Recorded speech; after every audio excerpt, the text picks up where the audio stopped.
아무도 없느냐? 거기 아무도 없느냐? 하늘과 땅의 경계마저 삼켜버릴 듯 거센 눈보라가 몰아치는 산등성이었습니다. 그 서슬 퍼런 추위 속 주인 없는 무덤 옆에 작은 아이 하나가 웅크리고 있었습니다. 얼마나 헤맸는지 맨발은 짓물러 터졌고 앙상하게 드러난 뼈 위로 덮인 살갗은 이미 감각을 잃은 지 오래였습니다. 그때 거친 눈발을 헤치고 한 노인이 나타났습니다.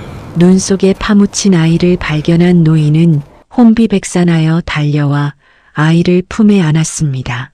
얼음장보다 더 차갑게 식어버린 그 작은 몸을 비비며 노인은 목을 놓아 울부짖었습니다. 도원아, 정신 좀 차려보거라. 눈을 띄란 말이다, 도원아. 노인의 통곡 소리는 대답 없는 허공을 맴돌다 차가운 눈발 속에 힘없이 흩어져만 갔습니다. 과연 이 가엾은 아이는 모진 운명의 소용돌이를 뚫고 다시 눈을 뜰 수 있을까요? 안녕하세요. 오늘도 월락야담을 찾아주셔서 감사합니다. 이야기 시작 전 구독, 좋아요 부탁드립니다. 청취하시는 지역을 남겨주시면 그곳이 항상 행복으로 가득 차길 바라겠습니다. 그럼 오늘의 이야기가 시작됩니다. 옛날 옛적 전라도 남원고을에 엄치원이라는 인물이 살고 있었습니다. 사람들은 그를 예우하여 엄판서라 불렀습니다. 그는 젊은 시절 한양 조정에서 호조판서를 지낸 중신이었어요. 국가의 재정을 관리하며 임금의 총애를 한 몸에 받았습니다. 권세가 하늘을 찌를 법도 했으나 그는 대쪽 같은 성품으로 이름이 높았지요. 그는 티끌만큼의 부정도 용납하지 않았습니다. 하지만 간신들의 모함과 권력 다툼은 끝이 없었습니다. 결국 엄판서는 미련 없이 관직을 내려놓고 고향 남원으로 낙향했습니다. 낙향한 엄판서에게는 세상 무엇보다 귀한 보물이 하나 있었습니다. 바로 늦둥이 외동딸 설이였습니다. 설이의 어머니는 몸이 약했습니다. 결국 설이가 채 돌도 되기 전에 산후병으로 세상을 떠나고 말았어요. 아내를 지독히 사랑했던 엄판서의 상심은 이루 말할 수 없었습니다. 그는 아내의 장례를 치른 뒤 며칠 밤낮을 식음을 전폐하며 슬퍼했지요. 하지만 품 안에서 옹알이를 하는 설이를 본 순간 마음을 다잡았습니다. 이 아이는 죽은 아내가 남겨준 마지막 선물이었으니까요. 주변에서는 새 장가를 들어 후처를 드리라고 권유했습니다. 가문의 대를 잇고 어린 딸을 키우기 위해서라도 어미가 필요하다는 이유였지요. 중매쟁이들이 문턱이 닳도록 드나들며 명문의 교수들을 추천했습니다. 하지만 엄판서는 그때마다 완강히 고개를 저었지요. 내 이 아이 하나면 좋카오.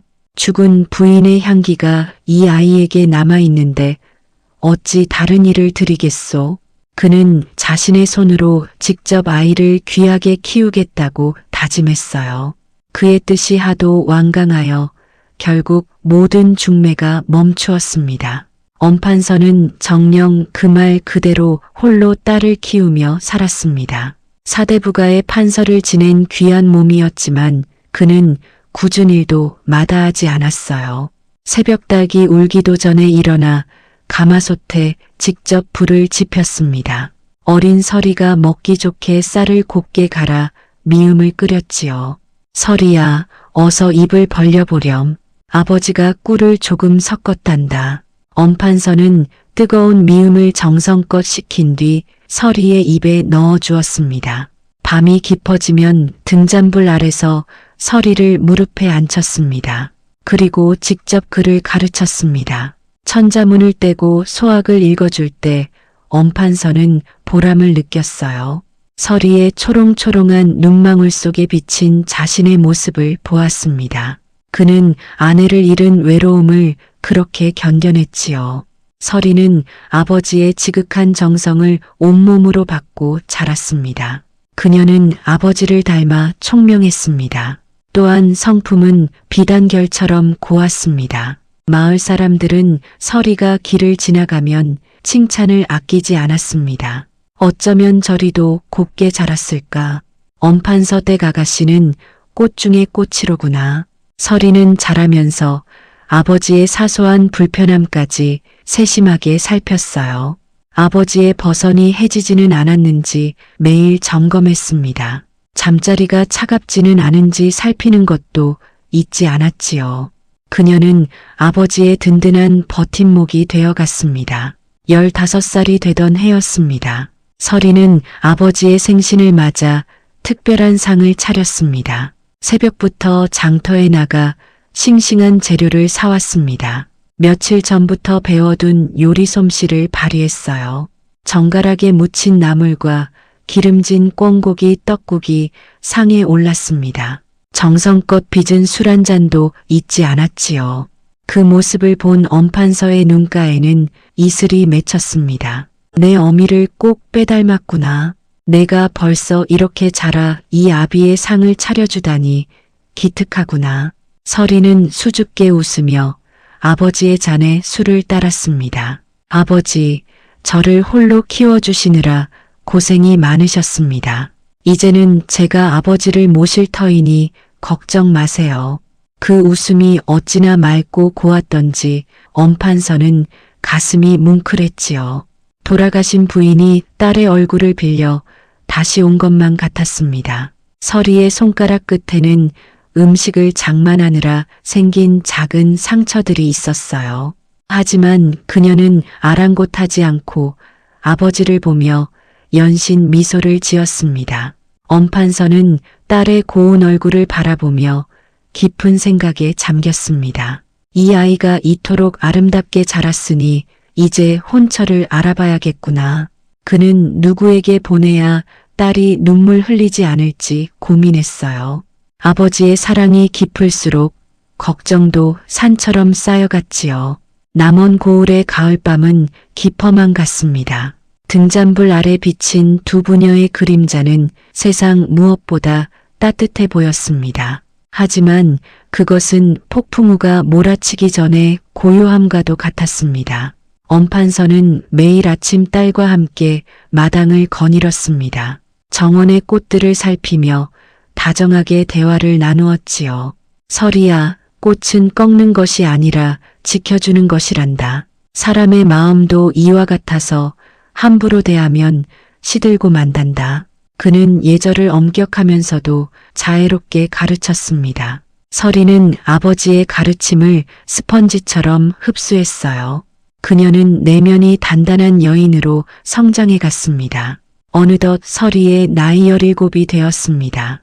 고을 안팎으로 서리의 현숙함에 대한 소문이 파다했습니다. 내로라 하는 가문에서 청혼서가 줄을 이었지요. 하지만 엄판서는 결코 서두르지 않았어요. 그는 오로지 딸의 행복만을 생각했습니다.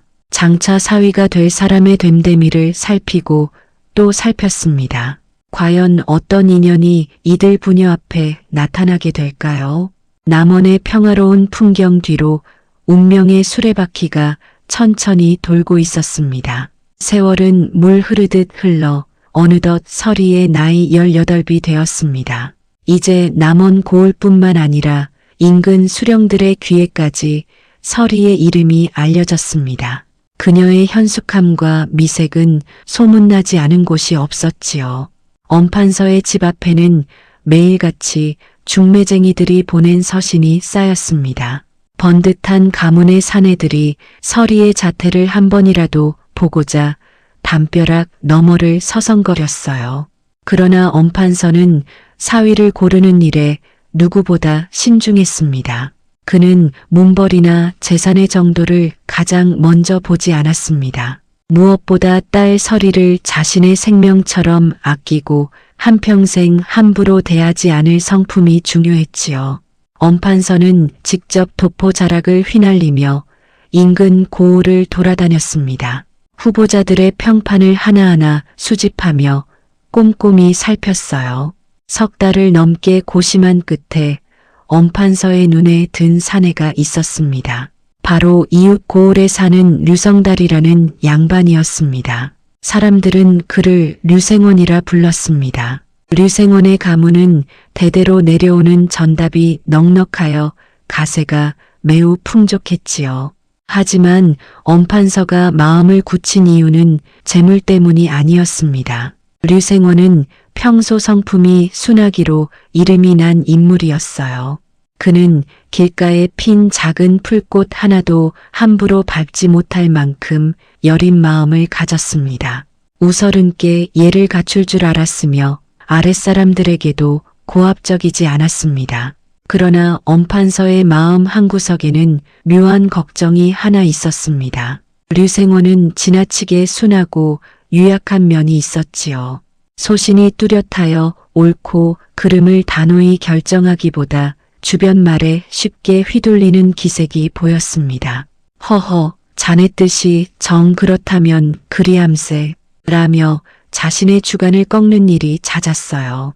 무엇이든 결단을 내리기 전 옆 사람의 눈치를 살피는 버릇도 있었습니다. 엄판서는 그것이 마음에 걸려 며칠 밤을 고민했습니다. 하지만 서리의 홍기가 이미 꽉 찬 상태였습니다. 무엇보다 류생원 댁이 넉넉하니 서리가 시집가서 고생할 일은 없을 것이라 판단했지요. 결국 엄판서는 긴 탄식 끝에 혼사를 허락하였습니다. 혼례를 며칠 앞둔 밤이었습니다. 엄판서는 서리의 방으로 조용히 들어갔어요. 방 안에는 시집갈 준비로 챙겨둔 비단 옷가지들이 가득했습니다. 엄판서는 품 안에서 낡은 비단 보자기에 쌓인 물건 하나를 꺼냈습니다. 이것은 내 어미가 시집 올 때 가져왔던 것이란다. 엄판서가 비단을 풀자 영롱하게 빛나는 은빛 놀이개 하나가 모습을 드러냈습니다. 정교하게 세공된 나비 문양 아래로 고운 명주실이 늘어진 기품 있는 물건이었지요. 이제 내가 이것을 가져가거라. 비록 내 어미가 곁에 없으나 이 놀이개가 너를 지켜줄 것이다. 서리는 두 손으로 놀이개를 받아들었습니다. 차가운 은의 감촉이 손바닥에 닿자 아버지를 떠나야 한다는 슬픔이 복받쳐 올랐어요. 서리의 가느다란 손가락이 미세하게 떨리고 있었습니다. 아버지, 소녀 비록 몸은 떠나오나 아버님의 가르침을 한시도 잊지 않겠습니다. 서리는 방바닥이 젖을 만큼 뜨거운 눈물을 흘리며 아버지께 마지막 절을 올렸지요. 엄판서는 딸의 어깨를 토닥이며 말없이 눈시울을 붉혔어요. 드디어 혼례날이 밝았습니다. 가을바람이 선선하게 부는 참으로 좋은 날이었습니다. 엄판서의 집 앞은 하객들로 인산인해를 이루었습니다. 빨간 연지를 찍은 서리는 꽃가마에 올랐지요. 가마의 문이 닫히고 행렬이 움직이기 시작했습니다. 엄판서는 대문 앞에 꼿꼿이 서서 가마가 골목 끝으로 사라질 때까지 그 자리를 지켰어요. 노랗게 물든 은행잎 하나가 바람에 날려 엄판서의 어깨 위로 떨어졌습니다. 그는 자식 보낸 아비의 허전함을 달래듯 한참 동안 먼 산을 바라보았습니다. 시집을 간 서리는 류생원 댁의 며느리로서 정성을 다했습니다. 시부모를 공양하는 일부터 가솔들을 단속하는 일까지 소홀함이 없었지요. 류생원 역시 그런 서리를 극진히 아꼈습니다. 서리의 지혜로움은 류생원 가문의 살림을 더욱 윤택하게 만들었어요. 고을 사람들은 천생연분이 따로 없다며 칭송했습니다. 류생원의 유약한 성격도 지혜로운 서리가 조언을 아끼지 않으니 큰 문제가 되지 않았습니다. 이듬해 꽃피는 봄이 찾아왔습니다. 류생원 댁 안채에서 마침내 하늘을 찌를 듯 우렁찬 아이의 울음소리가 터져나왔지요. 서리가 그토록 기다리던 사내 아이를 낳은 것이었습니다. 아이의 이름은 도원이라 지었어요. 류생원은 집안을 이을 귀한 장손을 얻은 기쁨에 사흘 내내 웃음이 떠나지 않았습니다. 그는 고을의 가난한 백성들에게 쌀을 나누어 주며 기쁨을 만끽했습니다. 낙향에 적적하게 지내던 엄판서도 소식을 듣자마자 달려왔습니다. 60이 넘은 노구를 이끌고 단숨에 사위댁을 찾았지요. 그는 갓 태어난 아이를 조심스레 안아들었습니다. 허허, 이놈 봐라. 동그란 이마며 오똑한 코며 틀림없이 우리 서리의 얼굴을 빼닮았구나. 아이의 맑은 눈망울을 들여다보는 엄판서의 얼굴에는 평생 중 가장 환한 미소가 피어올랐어요. 엄판서는 아이를 위해 직접 고른 귀한 약재와 옷감을 선물했습니다. 류생원 댁에는 그야말로 웃음꽃이 만발했지요. 봄바람에 실려온 매화 향기가 온 집안을 따뜻하게 감싸 안았어요. 서리는 아이의 베네저고리를 직접 지으며 세상 모든 행복을 다 가진 듯한 미소를 지었습니다. 도원이의 옹알이 소리는 담장을 넘어 고을 전체로 퍼져나갔습니다. 그러나 그 찬란한 행복 뒤에는 누구도 예상치 못한 시련이 기다리고 있었습니다. 마치 구름 뒤에 숨어 태양을 가릴 준비를 하는 거대한 어둠 같았습니다. 서리의 안색이 조금씩 창백해지고 있었지요. 도원을 낳고 난 뒤 서리는 산후풍이 온 듯 기력을 회복하지 못했어요. 처음엔 그저 기력이 조금 쇠한 것이라 여겼습니다. 하지만 밤마다 들려오는 서리의 기침 소리는 점점 깊어만 갔습니다. 류생원은 근심 어린 눈으로 아내를 살폈지만 서리는 오히려 남편을 안심시키려 애썼습니다. 그저 환절기 감기일 뿐이니 걱정 마세요. 서리는 억지로 미소를 지어 보였습니다. 하지만 그녀의 손은 얼음장처럼 차가웠지요. 가슴속 깊은 곳에서 올라오는 통증은 날이 갈수록 심해졌어요. 행복의 절정에서 맞이한 이 불길한 징조는 류생원 댁의 밝은 기운을 조금씩 갉아먹기 시작했습니다. 서리는 자신의 운명을 직감한 듯 잠든 도원의 얼굴을 슬픈 눈으로 바라보았습니다. 기나긴 어둠의 시간이 소리 없이 다가오고 있었습니다. 세상의 행복이란 참으로 야속한 것이어서 그 달콤함이 채 가시기도 전에 차가운 서리처럼 사라지곤 합니다. 류생원 댁에 가득했던 웃음소리는 계절이 한번 바뀌기도 전에 무거운 침묵으로 변해갔지요. 도원을 낳은 기쁨에 취해 있던 시간은 찰나였습니다. 서리의 안색은 날이 갈수록 눈에 띄게 나빠지기 시작했어요.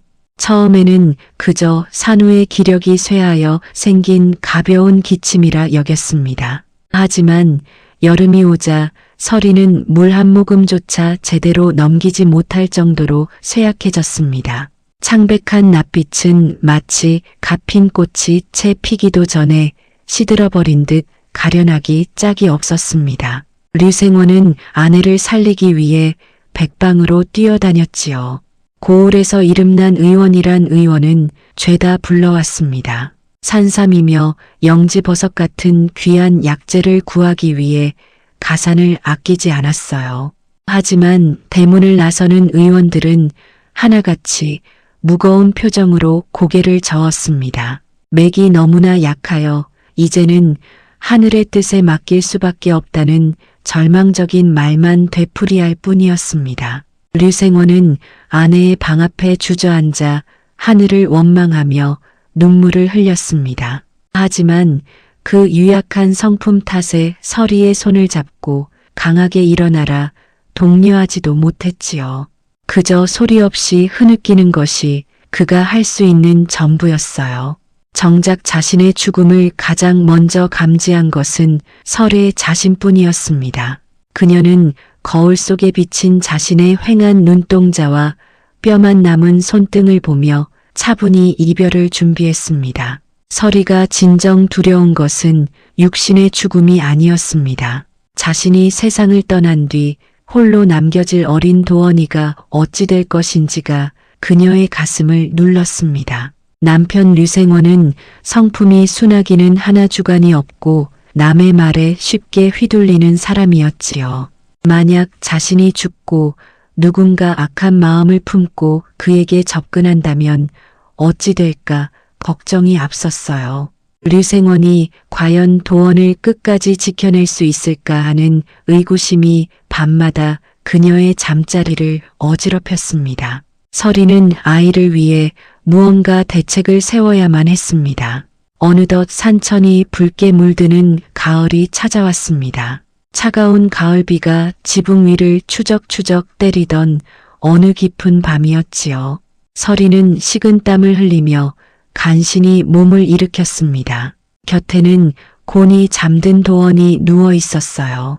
설이는 가냘픈 손을 뻗어 아이의 얼굴을 한참 동안 들여다보았습니다. 아버지를 닮은 뽀얀 피부와 자신을 닮은 오똑한 콧날이 눈에 들어왔습니다. 새근새근 숨을 내쉬는 저 작은 생명이 너무도 소중하여 가슴이 미어지는 것 같았습니다. 설이는 도원의 통통한 볼을 가만히 어루만지며 입술을 깨물었습니다. 이 어미가 없어도 내가 정당한 대우를 받으며 자라야 할 텐데 하는 생각이 머릿속을 떠나지 않았지요. 설이는 모진 결심을 한 듯 등잔불을 가까이 끌어당겼어요. 그리고 떨리는 손으로 붓을 들었습니다. 한 획 한 획을 그을 때마다 가슴에서 피가 쏟아지는 듯한 통증이 느껴졌습니다. 그녀는 아버지 엄판서에게 보내는 간곡한 부탁을 적어 내려가기 시작했습니다. 자신이 죽은 뒤 도원을 친손주처럼 보살펴달라는 절규 섞인 호소였습니다. 또한 혼인할 때 아버지가 챙겨주었던 전답과 가옥의 목록을 상세히 기록했지요. 이는 훗날 누군가 도원의 재산을 탐낼 때 강력한 증거가 되길 바라는 마음이었어요. 유서의 끝자락에 설이는 차마 다하지 못한 어미의 마음을 덧붙였습니다. 내 아들 도원아, 어미가 미안하다. 내가 처음 어머니라 부르는 목소리도 듣지 못한 채 길을 떠나게 되어 미안하구나. 눈물이 방울방울 떨어져 종이 위에 먹글씨를 번지게 했습니다. 설이는 그 유서를 아주 작게 접어 기름종이로 겹겹이 감쌌지요. 습기에 젖거나 글자가 지워지지 않도록 하기 위함이었어요. 그러고는 머리맡에 두었던 도원의 베네 저고리를 가져왔습니다. 도원이 세상에 처음 나와 입었던 하얀 옷이었습니다. 설이는 조심스럽게 베네 저고리의 안감을 뜯어냈습니다. 그리고 그 은밀한 틈바구니 속에 유서를 깊숙이 밀어 넣었습니다. 다시 바늘을 들어 한 땀 한 땀 꿰매는 설이의 손끝은 처절했습니다. 바느질 흔적이 남지 않도록 아주 촘촘하게 박았지요. 마치 자신의 영혼을 그 속에 박아 넣는 듯한 모습이었어요. 이튿날 아침 설이는 유모 옥년을 은밀히 방으로 불렀습니다. 옥년은 수척해진 설이의 모습에 치마폭으로 눈물을 훔치며 곁에 앉았습니다. 설이는 기운이 다한 목소리로 옥년의 손을 꼭 잡았습니다. 그리고 품 안에서 베네 저고리를 꺼냈습니다. 옥년아, 너는 내 어릴 적부터 나를 지켜봐 준 사람이지. 설이는 이제 자신의 시간이 얼마 남지 않았음을 느낀다고 말했습니다. 옥년은 설이의 뜬금없는 당부에 당황했지요. 하지만 주인의 눈빛이 하도 간절하여 차마 이유를 묻지 못했어요. 내가 죽거든 이 베네 저고리를 내게 맡기마. 무슨 일이 있어도 절대 버리거나 넘겨주어서는 안 된다. 설이는 도원이가 성인이 될 때까지 혹은 엄판서가 이 물건을 찾으실 때까지 목숨처럼 지켜달라고 거듭 당부했습니다. 옥년은 바닥에 엎드려 깊이 머리를 조아렸습니다. 마님, 어찌 그런 약한 말씀을 하십니까? 하지만 분부대로 하겠사옵니다. 옥년은 이 목숨이 붙어있는 한 이 저고리만은 반드시 지켜내겠다고 맹세했지요. 설이는 그제야 안도의 한숨을 내쉬며 자리에 누웠어요. 첫서리가 대지를 하얗게 뒤덮던 어느 시린 새벽이었습니다. 설이는 도원의 우렁찬 울음소리를 뒤로한 채 끝내 감았던 눈을 다시 뜨지 못했습니다. 그녀의 나이 고작 25이었습니다. 피지도 못한 꽃이 찬 서리에 져버린 형국이었지요. 남원에서 한 걸음에 달려온 엄판서는 딸의 싸늘하게 식은 손을 맞잡았습니다.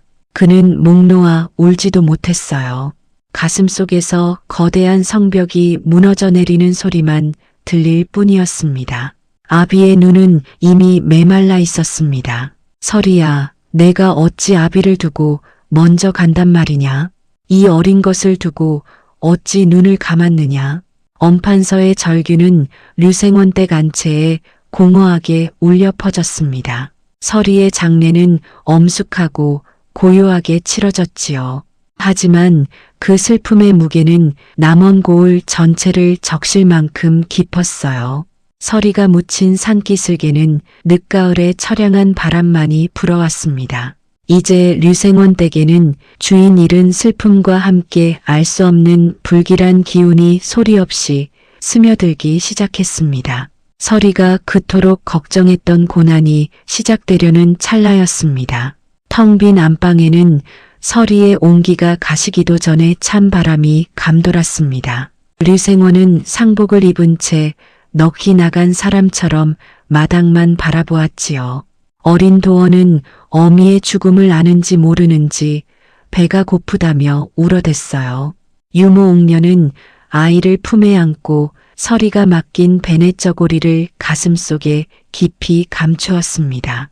그것은 죽은 어미가 남긴 유일한 희망이자 도원을 지킬 마지막 방패였습니다. 남원의 하늘에는 먹구름이 낮게 깔려 비를 뿌릴 준비를 하고 있었습니다. 서리가 떠난 류생원 댁은 금세 온기가 사라지고 안채의 질서가 무너져 내리기 시작했습니다. 살림을 도맡아 가솔들을 단속하던 주인이 없으니 집안은 하루가 다르게 어수선해졌지요. 류생원은 상실감에 빠져 넋을 놓고 지내느라 혼자서는 도무지 집안일을 수습할 엄두를 내지 못했어요. 그는 원래부터 유약하여 주변의 도움 없이는 아무것도 결정하지 못하는 위인이었습니다. 그때였습니다. 류생원에게는 안현보라는 오랜 벗이 있었는데 사람들은 그를 안참봉이라 불렀지요. 안참봉은 말솜씨가 화려하고 처세가 빈틈없었으나 집안이 기울어 양반 행세를 하기에는 주머니가 늘 가벼웠어요. 그는 친구의 불행을 슬퍼하기는커녕 이 기회를 틈타 류생원 가문의 막대한 재산을 가로챌 궁리를 먼저 시작했습니다. 안참봉은 서리의 장례가 끝나기 무섭게 류생원을 찾아와 술상을 마주하고 앉았습니다. 류생원, 자네 혼자서 이 넓은 집안을 어찌 꾸려가려 하는가? 어린 도원을 돌볼 사람도 마땅치 않으니 보는 내 마음이 다 아프네. 안참봉은 마치 진심으로 걱정하는 듯한 표정을 지으며 한숨을 깊게 내쉬었지요. 그는 류생원의 마음이 약해진 틈을 타 은밀한 제안을 던졌어요. 내게 누이가 하나 있네. 성품이 어질고 살림솜씨가 야무진 여인이니 자네 계실로 드리면 어떻겠는가? 류생원은 아직 졸곡도 치르지 않은 때라며 처음에는 주저하였지요.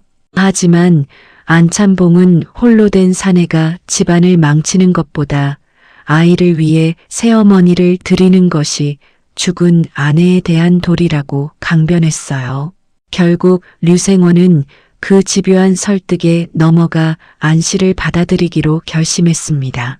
그리하여 서리의 빈자리가 채 식기도 전에 안씨라는 여인이 가마를 타고 류생원 댁으로 들어왔습니다. 안씨는 나이 28으로 얼굴이 반반하고 낯빛이 무척이나 부드러운 여인이었지요.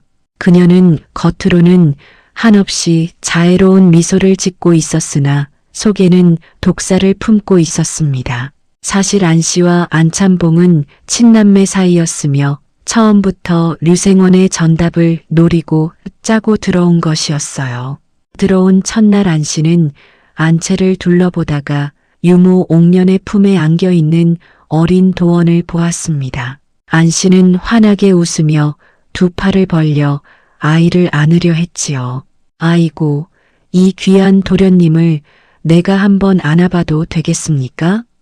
목소리는 꿀처럼 달콤했고 웃음은 봄바람처럼 부드러웠어요. 류생원은 그 가식적인 모습에 감동하여 비로소 마음의 짐을 덜었다고 믿었습니다. 그러나 도원을 내려다보는 안 씨의 눈빛은 전혀 웃고 있지 않았습니다. 아이를 바라보는 그녀의 눈동자 속에는 얼음장 같은 차가움과 경계심이 서려 있었지요. 그 찰나의 서늘한 기운을 알아챈 사람은 집안에 아무도 없었습니다. 오직 유모 옥년만이 알 수 없는 불안함에 가슴이 철렁 내려앉는 것을 느꼈을 뿐이었어요. 안 씨는 입성하자마자 집안 살림을 무섭게 장악하며 가솔들을 자기 편으로 만들기 시작했습니다. 그녀는 류생원의 취향을 귀신같이 파악하여 지극정성으로 보필하며 그의 눈과 귀를 가렸지요. 류생원은 다시 평온을 찾은 집안 분위기에 만족하며 안 씨를 전적으로 신뢰하게 되었어요. 안 씨는 그렇게 남편의 신임을 등에 업고 안채의 주인으로서 권력을 공고히 다져나갔습니다.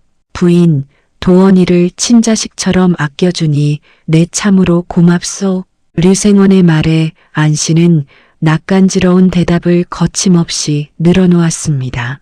어찌 그런 말씀을 하십니까? 저에게도 이제 제 자식인걸요.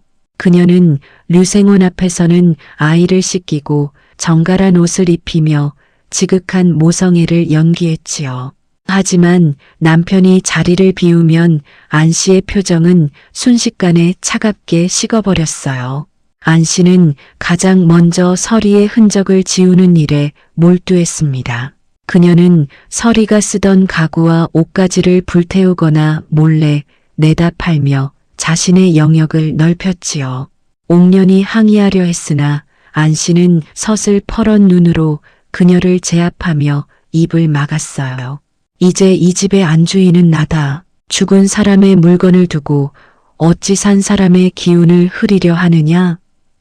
안 씨의 위세에 눌린 종들은 숨죽여 지낼 수밖에 없었습니다. 안찬봉은 류생원과 더욱 자주 어울리며 집안 전답 관리에 관여하기 시작했습니다. 그는 류생원이 잠든 밤이면 은밀히 안채로 건너가 안 씨와 머리를 맞대고 모의를 했지요. 일이 어찌 되어 가느냐? 안찬봉의 물음에 안 씨는 비릿한 미소를 지으며 대답했어요. 조금만 기다리셔요. 우선 저 아이부터 류생원의 마음에서 지워버려야 합니다. 두 남매의 음모는 어둠 속에서 무섭게 뿌리를 내리고 있었습니다. 안 씨는 류생원 몰래 도원의 식사를 줄이고 낡은 옷을 입히며 아이를 괴롭히기 시작했습니다. 그녀는 도원이 배가 고파 울음을 터뜨리면 가차없이 골방에 가두고 위협을 가했지요. 내가 한마디라도 아비에게 이르면 내 애미 곁으로 보내주마. 안 씨의 섬뜩한 협박에 어린 도원은 겁에 질려 입을 굳게 다물었습니다. 아이의 맑았던 눈망울은 이제 두려움으로 가득 차기 시작했어요. 유모 옥년은 안 씨의 눈엣가시 같은 존재였습니다. 옥년이 서리의 유언을 지키려 한다는 사실을 본능적으로 느낀 안 씨는 그녀를 내쫓을 기회만 엿보았지요. 결국 안 씨는 옥년이 아이의 폐물을 훔쳤다는 누명을 씌워 집에서 쫓아내는데 성공했습니다. 옥년은 통곡하며 대문 밖으로 끌려나갔고 이제 도원을 지켜줄 사람은 아무도 남지 않았어요. 안 씨의 입성은 류생원 가문의 몰락을 알리는 거대한 폭풍의 시작이었습니다. 그녀는 이제 도원을 향한 본격적인 학대를 준비하며 자신의 탐욕을 채울 준비를 마쳤지요. 류생원은 여전히 사랑채에서 글을 읽으며 안채에서 무슨 일이 벌어지는지 전혀 알지 못했습니다. 어린 도원은 유모마저 사라진 텅 빈 방에서 배고픔과 외로움에 떨며 홀로 밤을 지새웠어요. 밤이 깊어지자 안 씨는 서리가 머물던 안방의 등잔불을 끄고 어둠 속에서 미소를 지었습니다. 그녀는 자신의 배를 어루만지며 곧 태어날 자신의 아이가 이 집의 모든 것을 차지할 미래를 꿈꾸었지요. 서리가 그토록 지키고자 했던 평화는 이제 산산조각이 나버렸습니다. 남원 고을의 차가운 달빛만이 이 비극적인 풍경을 소리 없이 지켜보고 있었습니다. 참으로 기묘하고도 이상한 일이었습니다. 안씨가 류생원 댁의 안주인으로 자리를 잡은 뒤로 마을 사람들의 입에서는 그녀에 대한 칭찬이 마를 날이 없었지요. 새마님이 전처소생을 친자식보다 더 끔찍이 아낀다더라. 저런 어진 계모가 세상에 어디 있겠나. 안씨는 날이면 날마다 어린 도원을 품에 안고 마을 어귀를 나섰어요. 그녀는 사람들이 많이 모이는 우물가나 빨래터에 앉아 일부러 환한 미소를 지어 보였습니다. 안씨는 이웃 아낙네들에게 도원의 얼굴을 내보이며 다정한 목소리로 속삭였습니다. 우리 도련님이 오늘은 죽을 2그릇이나 비우셨답니다. 어찌나 먹성이 좋은지 보는 것만으로도 배가 불러요. 사람들은 그 가식적인 모습에 감동하여 안씨의 손을 맞잡으며 덕담을 건넸지요. 남원 고을의 엄판서 귀에도 이 소문은 어김없이 흘러들어갔어요. 엄판서는 그제야 안도의 한숨을 내쉬며 서리가 떠난 자리가 잘 채워졌다고 믿었습니다. 그러나 대문이 닫히고 타인의 시선이 사라지는 순간 안씨의 얼굴에서 웃음기는 마법처럼 증발했습니다. 이리 오지 못해. 안씨가 도원을 부르는 목소리는 낮에 우물가에서 들려주던 그 달콤한 음성이 아니었지요. 차갑고 날이 서 있어 마치 얼음 송곳처럼 어린아이의 가슴을 찔러댔어요. 이제 겨우 2살을 갓 넘긴 도원은 벌써 새어미의 눈치를 살피는 법부터 익히고 있었습니다. 안씨는 밥상을 차릴 때 도원의 앞에는 차디찬 찬밥 한 덩이만 덩그러니 놓았습니다. 김이 모락모락 나는 따뜻한 국물이나 정갈한 반찬은 도원에게 결코 허락되지 않았지요. 류생원이 사랑채에서 안채로 건너올 때만 도원의 밥그릇에 겨우 국물이 올라왔어요. 류생원이 외출이라도 하는 날이면 도원은 하루 종일 밥 구경조차 하지 못하고 굶주리는 일이 허다했습니다. 밤이 되면 안씨의 가혹함은 더욱 극에 달했습니다. 도원이는 이제부터 부뚜막 옆에서 자거라. 아궁이 근처가 따뜻하니 아이에게 좋을 것이다. 안씨는 류생원에게 천연덕스럽게 거짓말을 늘어놓으며 도원을 방 밖으로 내몰았지요. 아궁이 옆이 아무리 따뜻하다고는 하나 흙바닥에서 올라오는 냉기는 어린아이의 뼈속까지 파고들었어요. 도원은 울지 않았습니다. 울면 더 무섭고 끔찍한 일이 생긴다는 것을 아이는 본능적으로 깨닫고 있었던 것이지요. 그런 도원을 몰래 지켜보며 가슴을 태우는 눈이 하나 있었습니다. 분이라는 이름을 가진 16살의 어린 하녀였지요. 분이는 안씨가 친정에서 데려온 종이었지만 마음씨만큼은 누구보다 곱고 여린 아이였어요. 분이는 첫날 밤 부엌 바닥에서 떨고 있는 도원을 보고 숨이 멎는 것 같은 충격을 받았습니다. 주인마님의 눈을 피해 살금살금 다가간 분이는 자신의 낡은 겉저고리를 벗어 도원의 몸 위에 덮어주었습니다.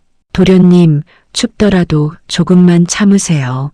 이거라도 덮고 주무셔야 해요. 분이는 도원의 작은 손을 잡고 소리 없이 눈물을 쏟았지요. 도원은 잠결에 그 온기를 느꼈는지 분이의 저고리를 작은 손으로 꼭 움켜쥐었어요.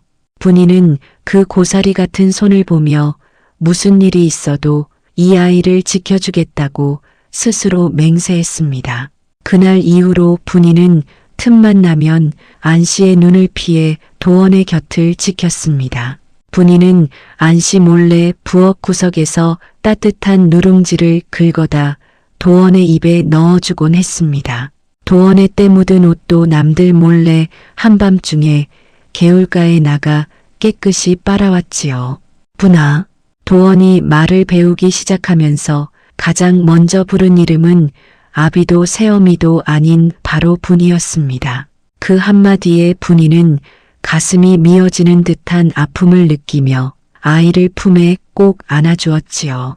안 씨는 분이가 도원에게 다정하게 대하는 것을 극도로 경계했습니다. 내 인연 쓸데없는 짓을 하면 당장 팔아버릴 줄 알아라.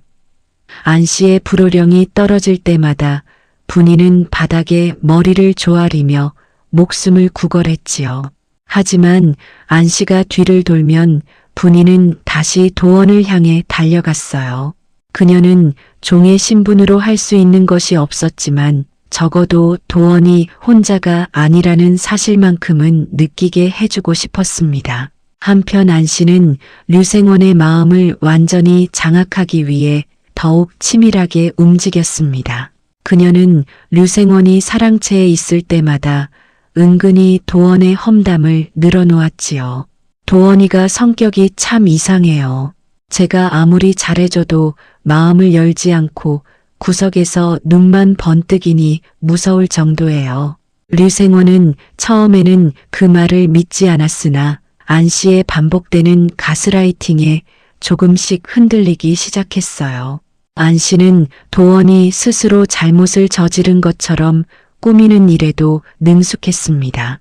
일부러 비싼 도자기를 도원의 동선에 놓아두고 아이가 지나가다 깨뜨리게 유도했지요. 날카로운 파편이 바닥에 뒹굴면 안 씨는 비명을 지르며 류생원을 불러들였습니다. 서방님 보셔요.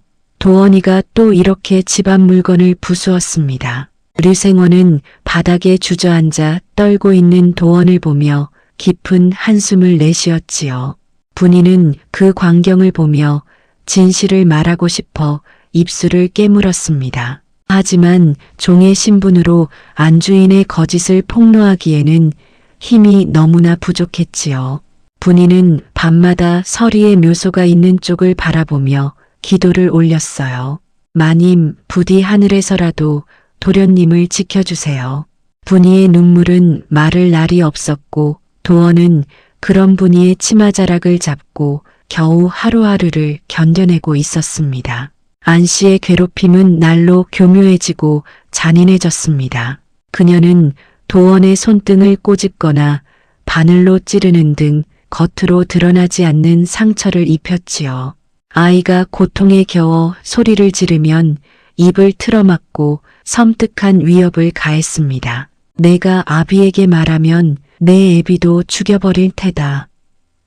안 씨의 협박에 도원은 입을 굳게 다물 수밖에 없었어요.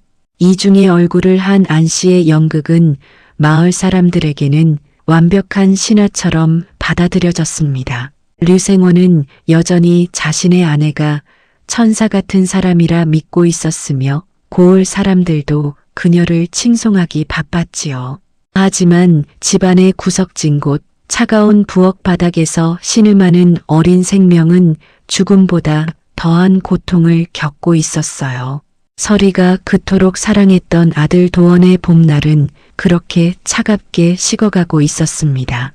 밤이 깊어지자 분이는 부엌 한편에서 도원을 품에 안고 작게 노래를 불러주었습니다. 도련님, 좋은 꿈 꾸세요. 내일은 오늘보다 덜 추울 거예요.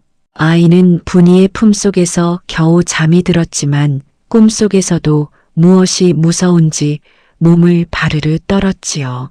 어둠이 짙게 깔린 류생원 댁에는 이제 탐욕과 슬픔의 냄새만이 가득했습니다.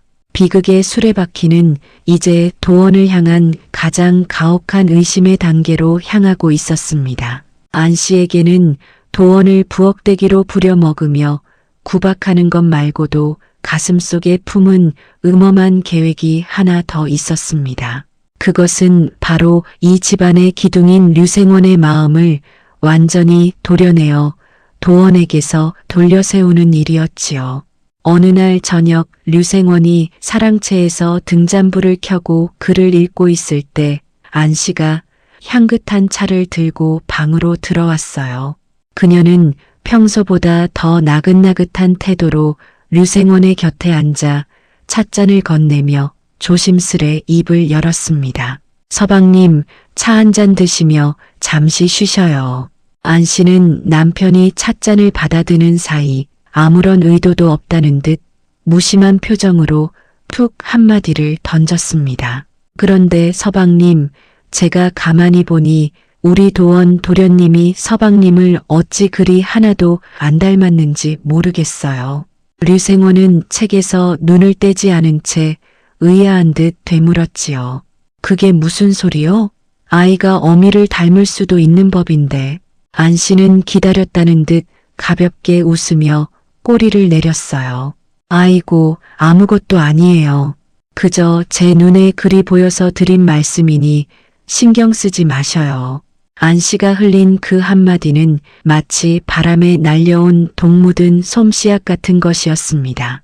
당장은 눈에 보이지도 않고 손에 잡히지도 않았으나 류생원의 마음이라는 기름진 땅에 떨어지자마자 무섭게 뿌리를 내리기 시작했지요.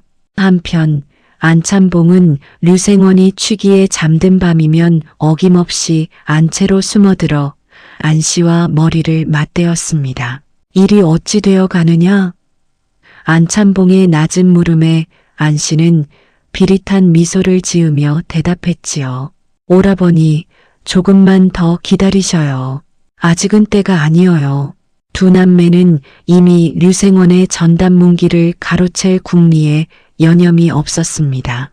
이윽고 안 씨가 산골 끝에 건강한 사내 아이를 낳았습니다. 류생원은 갓 태어난 아이의 얼굴을 들여다보며 연신 고개를 끄덕이며 기뻐했지요. 허허, 이놈 참 나를 쏙 빼닮았구나. 류생원의 입에서 그 말이 나오는 순간 머릿속에는 불현듯 안 씨가 이전에 흘렸던 섬뜩한 말이 스쳐 지나갔습니다.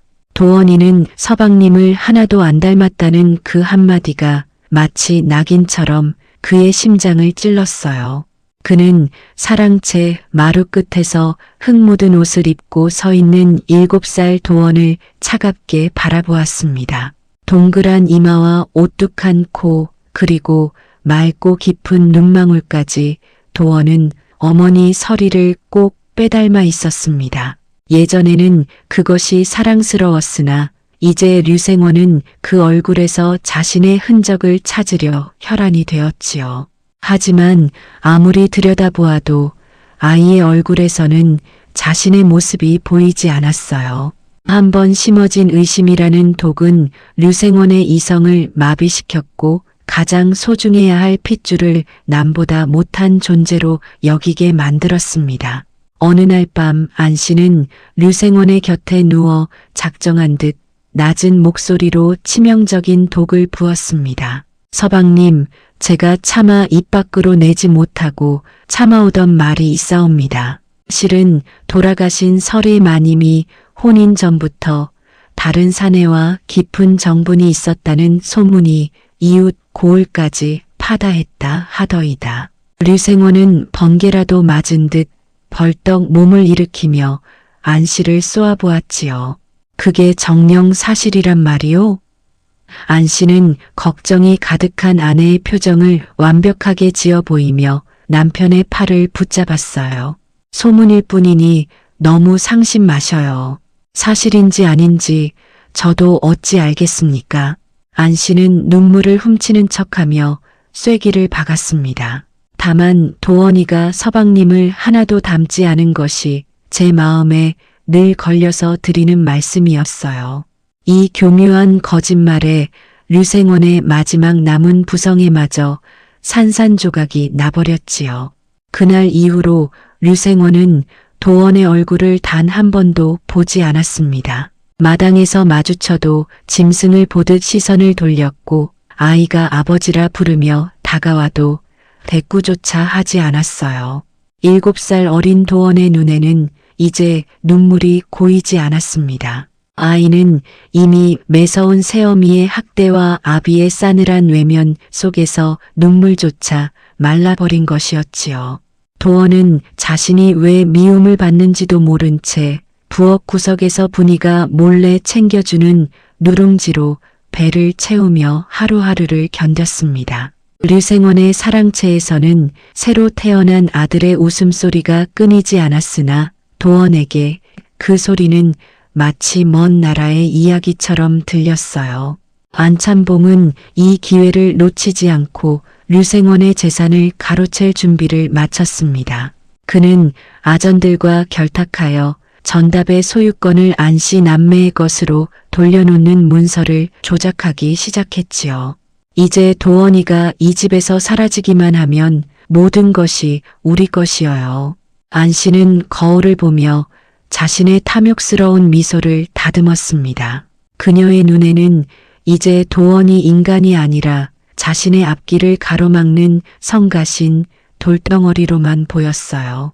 집안의 공기는 날로 차갑고 무겁게 변해갔습니다. 류생원은 글 공부에도 흥미를 잃고 오직 안씨가 낳은 아이에게만 매달리며 현실을 도피했지요. 도원은 집안의 유령처럼 소리 없이 마당을 쓸고 물을 기르며 하루를 보냈어요. 분이는 그런 도원을 보며 가슴이 찢어지는 듯 했지만 주인 어른조차 자식을 버린 상황에서 자신이 할 수 있는 일은 아무것도 없었습니다. 안씨는 이제 도원을 영원히 치워버릴 명분을 찾기 시작했습니다. 그녀는 일부러 자신의 아이를 울려놓고는 도원이 때렸다고 누명을 씌우거나 소중한 폐물을 숨겨놓고 도원이 훔쳤다고 몰아세웠지요. 류생원은 이제 진실을 확인하려 하지도 않았습니다. 그는 안씨의 입에서 나오는 모든 말이 곧 법이었고 진리라고 믿었으니까요. 도원은 억울함에 입술을 깨물며 침묵의 씨앗을 가슴 깊이 심었습니다. 겨울바람이 불어오기 시작하던 늦가을의 어느 날이었습니다. 안씨는 도원을 불러놓고 매서운 눈초리로 경고했지요. 조만간 내 어미가 있는 곳으로 보내주마. 그곳에는 찬밥도 없을 테니 각오하거라.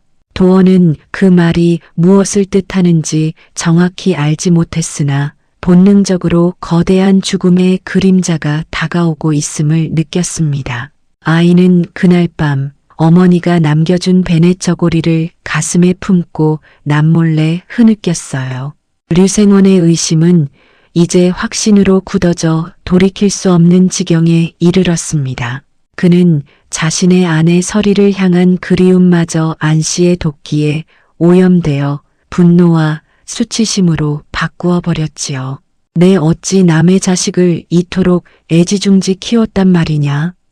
류생원의 그릇된 분노는 이제 무고한 아이를 향한 가혹한 처분으로 이어질 준비를 마쳤습니다.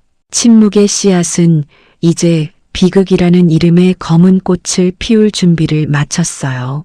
그의 겨울은 유난히도 매섭고 가혹하여 온 세상이 꽁꽁 얼어붙었습니다. 마당에는 무릎까지 눈이 쌓였고 칼바람은 살을 애는 듯 날카롭게 몰아쳤지요. 안씨는 이제 류생원의 눈치조차 보지 않았으며 도원을 향한 학대를 숨기려 하지도 않았어요. 그녀는 7살밖에 되지 않은 아이에게 얼음장 같은 개울물에 가서 빨래를 해오라 시키고 무거운 장작을 패게 하며 하루 종일 쉴 틈을 주지 않았습니다. 도원의 가느다란 손에는 물집이 잡혔고 발 뒤꿈치는 가뭄든 논바닥처럼 갈라져 핏자국이 점점이 배어 나왔지요.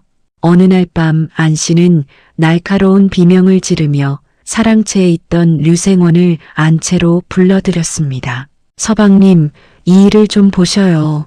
도원이가 제가 낳은 아들의 볼을 이렇게 시퍼렇게 꼬집어 놓았지 뭡니까? 안씨는 잊지도 않은 사실을 꾸며내어 아이를 몰아세웠으며 류생원은 그 거짓말을 한치의 의심도 없이 그대로 믿어버렸지요. 도원은 겁에 질린 채 고개를 가로저으며 억울함을 호소했습니다. 아니에요. 저는 동생 근처에도 가지 않았어요.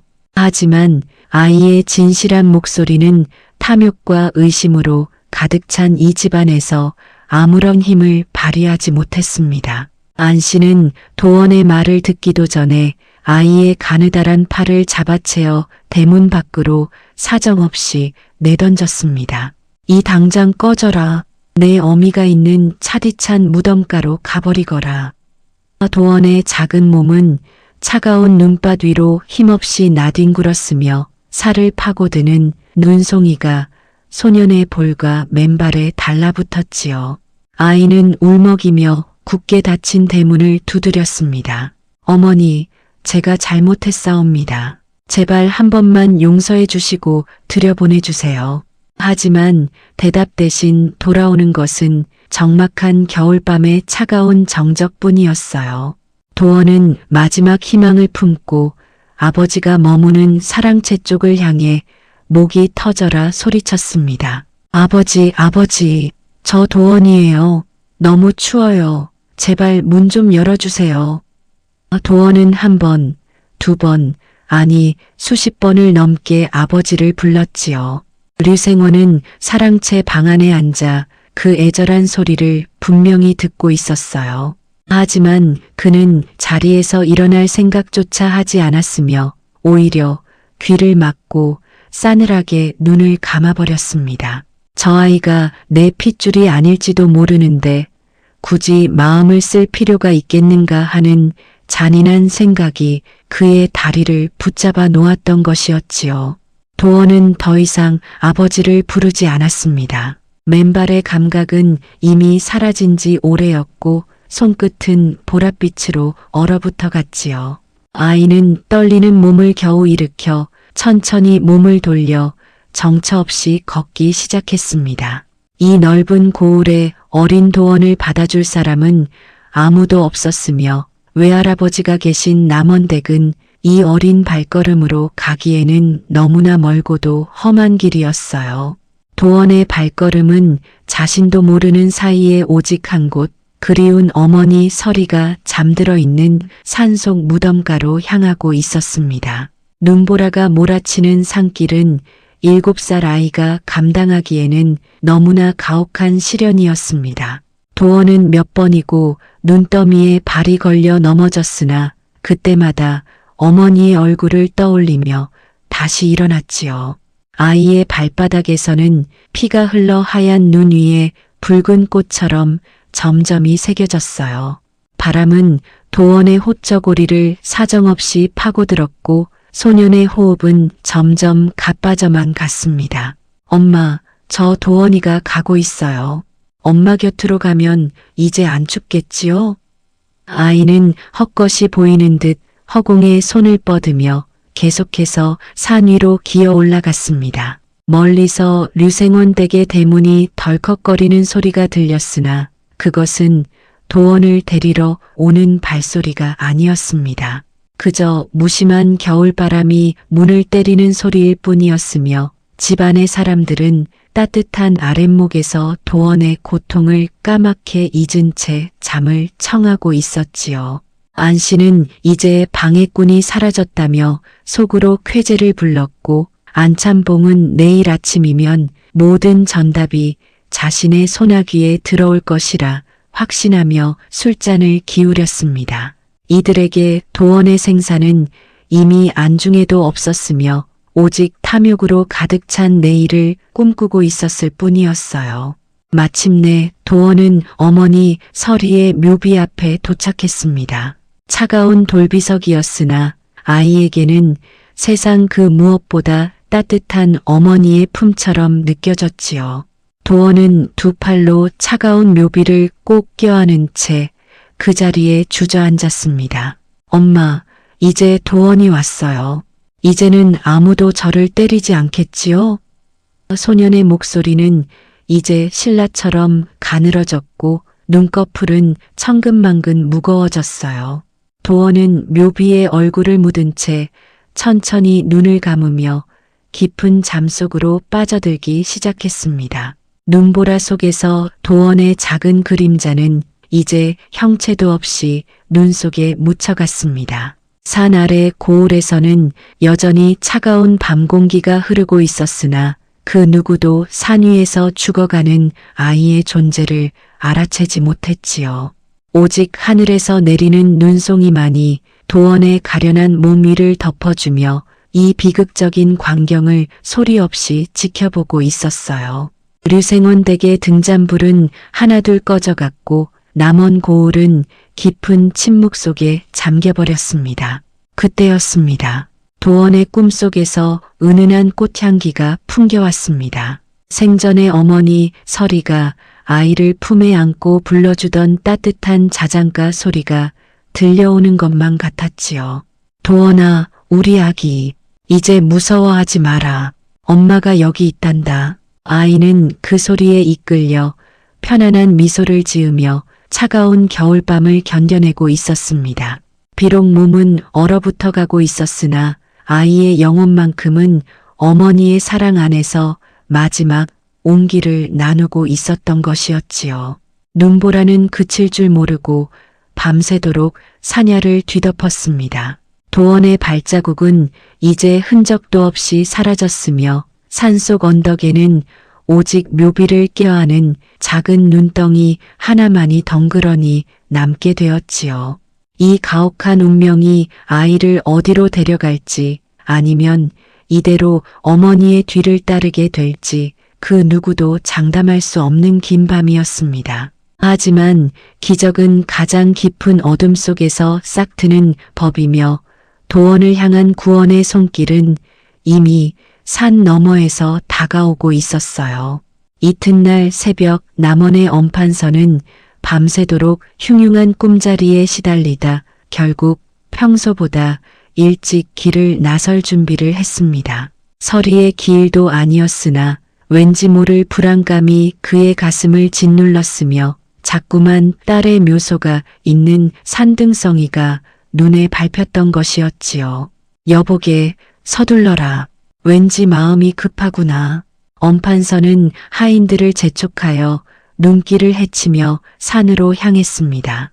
그의 손에는 딸이 생전에 좋아했던 꽃 대신 불안한 예감이 담긴 등잔 하나가 들려 있었어요. 산속 언덕에 다다른 엄판서의 눈에 저 멀리 묘비 곁에 쓰러진 작은 형체가 들어왔습니다. 처음에는 그저 눈더미인 줄 알았으나 가까이 다가갈수록 사람의 모습이 분명해졌지요. 엄판서는 심장이 멎는 듯한 충격에 휩싸여 단숨에 언덕을 뛰어 올라갔습니다. 이게 도대체 누구냐? 엄판서의 비명이 산속 정적을 깨뜨렸고 그의 두 손이 차갑게 식어가는 아이의 몸을 안아 올렸을 때 세상은 다시 한번 비극의 눈물로 젖어들었습니다. 도원의 몸 위에는 하얀 눈이 수북이 쌓여 있었고 그 아래로 드러난 살결은 시퍼렇게 질려 있었습니다. 아이가 껴안고 있던 묘비에는 도원의 눈물이 얼어붙어 고드름처럼 맺혀 있었지요. 엄판서는 도원의 가슴에 귀를 대고 신락같이 이어지는 숨소리를 확인하며 절규했습니다. 도원아, 정신 차리거라. 할아버지가 왔다. 아이의 영혼이 다시 돌아오기를 바라는 노인의 간절한 외침이 메아리쳐 울려 퍼졌어요. 침묵의 씨앗은 이제 고통의 극단을 지나 새로운 생명의 불씨를 지피려 하고 있었습니다. 죽음의 문턱까지 갔던 아이를 살려낸 것은 다름 아닌 그토록 미워했던 차가운 묘비, 즉 어머니의 사랑이었음을 엄판서는 나중에야 깨닫게 되었지요. 비극은 이제 끝을 향해 가고 있었으며 도원을 죽음으로 내몰았던 자들을 향한 처절한 단죄의 시간이 서서히 다가오고 있었습니다. 눈보라가 걷히고 산 너머로 희미한 새벽빛이 비치기 시작하자 도원의 손가락이 미세하게 떨리며 기적 같은 생명의 신호를 보내왔어요. 해마다 딸의 기일이면 어김없이 산소를 찾던 엄판서였으나 올해는 어찌된 일인지 가슴이 철렁거리고 발걸음이 떨어지지 않았습니다. 눈보라를 뚫고 산소 근처에 다다랐을 때 그의 눈에 들어온 것은 하얀 눈더미 위에 점점이 찍힌 핏자국과 묘비를 껴안고 쓰러진 작은 아이의 모습이었지요. 엄판서는 재물을 담은 광주리를 내팽개치고 단숨에 언덕을 뛰어 올라가 아이를 안아 일으켰어요. 그 차가운 육신은 다름 아닌 자신의 하나뿐인 외손자 도원이었습니다. 엄판서가 기억하던 예쁘고 총명하던 도원의 모습은 온데간데 없고 뼈만 남은 앙상한 아이가 죽음의 문턱에서 신음하고 있었습니다. 아이의 팔뚝에는 시퍼런 멍이 겹겹이 들어 있었으며 등에는 회초리로 맞은 자국이 줄줄이 나 있어 보는 이의 심장을 갈기갈기 찢어 놓았지요. 엄판서는 자신의 겉두루마기를 벗어 도원을 감싸 안으며 목 놓아 아이의 이름을 불렀어요. 도원아, 도원아, 제발 눈 좀 떠보려무나. 할아버지가 여기 있다. 간신히 의식을 되찾은 도원이 떨리는 목소리로 새어머니의 학대와 아비의 외면을 털어놓았을 때 엄판서의 분노는 하늘을 찔렀습니다. 그는 즉시 류생원 댁으로 달려가 거세게 항의했으나 류생원은 이미 안씨의 감언이설에 눈이 멀어 장인의 말조차 들으려 하지 않았지요. 심지어 안참봉은 관아의 아전들과 결탁하여 엄판서가 올린 소장을 중간에서 가로채고 돈으로 관아를 매수하며 사태를 덮으려 했어요. 진실은 탐욕의 장막 뒤에 가려져 영영 세상 밖으로 나오지 못할 것처럼 보였습니다. 엄판서가 궁지에 몰려 통 안에 눈물을 흘리고 있을 때 야심한 밤을 틈타 그의 집 뒷문으로 누군가 조심스럽게 찾아왔습니다. 온몸을 부들부들 떨며 사색이 된 채 엎드린 이는 다름 아닌 류생원 댁의 하녀 분이었지요. 분이는 안씨가 자신을 죽이려 할지도 모른다는 공포 속에서도 도원을 향한 안쓰러움과 설의 마님을 향한 충정으로 목숨을 건 용기를 냈어요. 대감 어른, 진작 말씀드렸어야 할 것을 이제야 입을 여옵니다. 부디 저를 죽여주시옵소서. 분이는 그날 밤부터 자신이 보고 들은 모든 추악한 진실을 눈물로 쏟아내기 시작했습니다. 안씨가 도원에게 찬밥 한 덩이만 던져주며 부엌 바닥에서 재운 것과 엄판서가 방문할 때만 새 옷을 입혀 눈을 속인 교묘한 행각을 낱낱이 증언하였지요. 특히 안참봉이 밤마다 안채를 드나들며 안씨와 짜고 전담 문기를 조작하여 재산을 가로채려 했다는 사실을 폭로했을 때 엄판서는 경악을 금치 못했어요. 처음부터 이 모든 일은 도원을 내쫓고 가문을 통째로 삼키려는 남매의 치밀한 음모였던 것입니다. 하지만 분이가 꺼내놓은 진실의 보따리는 여기서 끝이 아니었습니다. 그녀는 품속 깊은 곳에서 낡고 빛바랜 작은 옷 한 벌을 꺼내 엄판서 앞에 소중히 내려놓았지요. 이것은 돌아가신 설의 마님이 유모에게 맡기셨던 도련님의 베네저고리이옵니다. 마님이 돌아가신 뒤 안씨가 유모를 내쫓을 때 유모가 이것만은 목숨처럼 품고 나갔던 것이어요. 분이는 훗날 도원에게 무슨 일이 생길까 걱정하며 유모를 찾아가 이 옷을 다시 받아왔다고 고백했습니다. 엄판서는 떨리는 손으로 딸의 손길이 닿은 베네저고리를 받아들고 하염없이 눈물을 흘렸습니다. 자세히 살펴보니 저고리 안감 한쪽에 바느질 자국이 유난히 촘촘하고 어긋나 있는 곳이 눈에 띄었지요. 엄판서는 조심스럽게 실밥을 뜯어냈고 그 좁은 틈 사이에서 기름 종이에 쌓인 낡은 종이 한 장이 모습을 드러냈어요. 그것은 바로 죽음을 앞둔 설이가 마지막 힘을 쥐어짜 써내려간 눈물 젖은 유서였습니다. 유서 안에는 설이의 반듯하고 또박또박한 글씨가 종이 위에 빼곡히 적혀 있어 엄판서의 가슴을 미어지게 했습니다. 그녀는 자신이 떠난 뒤 유약한 남편의 성품 탓에 도원이 겪게 될 고초를 마치 거울을 보듯 정확히 예견하고 있었지요. 자신이 혼수로 가져온 전답의 구체적인 목록과 함께 만약 도원이 버려지거나 학대당할 경우 이 글을 증거로 삼아 아이를 구해달라는 간절한 부탁이 담겨 있었어요. 서리는 죽어서 무덤에 누워 있으면서도 자식을 지키기 위해 산자보다 더 치밀하게 준비를 해두었던 것이었습니다. 엄판서는 딸의 글씨를 한자 한자 손끝으로 어루만지며 피를 토하는 심정으로 통곡했습니다. 서리야, 내 딸 서리야, 내가 어찌 이런 지옥 같은 마음으로 눈을 감았단 말이냐.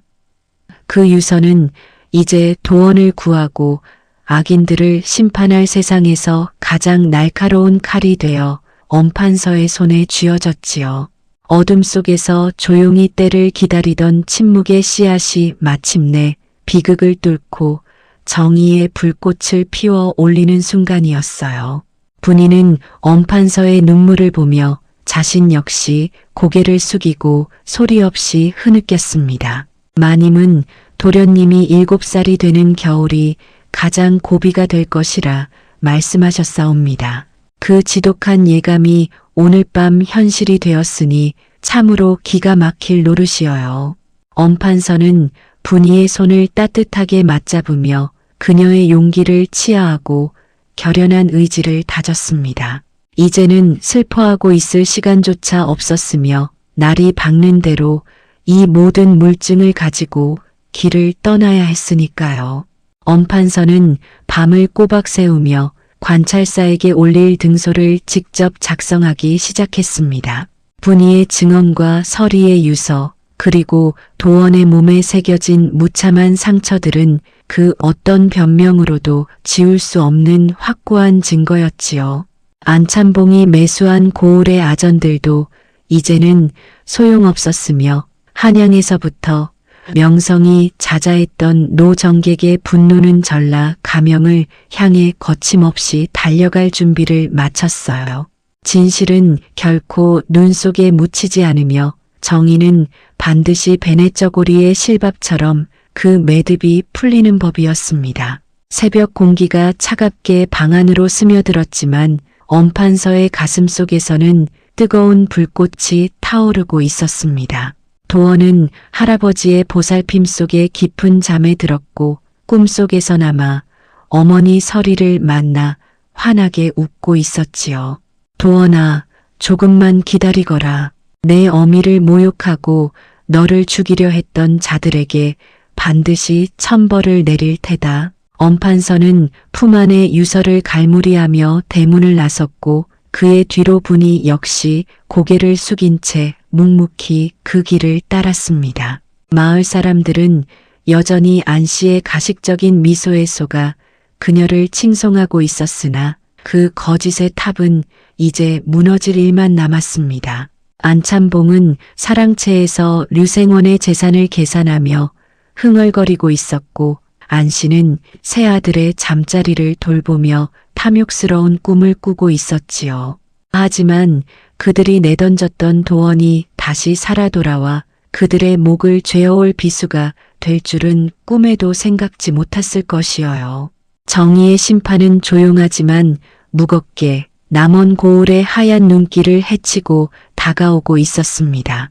엄판서의 걸음걸음마다 맺힌 눈물은 얼어붙어 보석처럼 빛났고 그 빛은 도원의 미래를 밝히는 희망의 이정표가 되었습니다.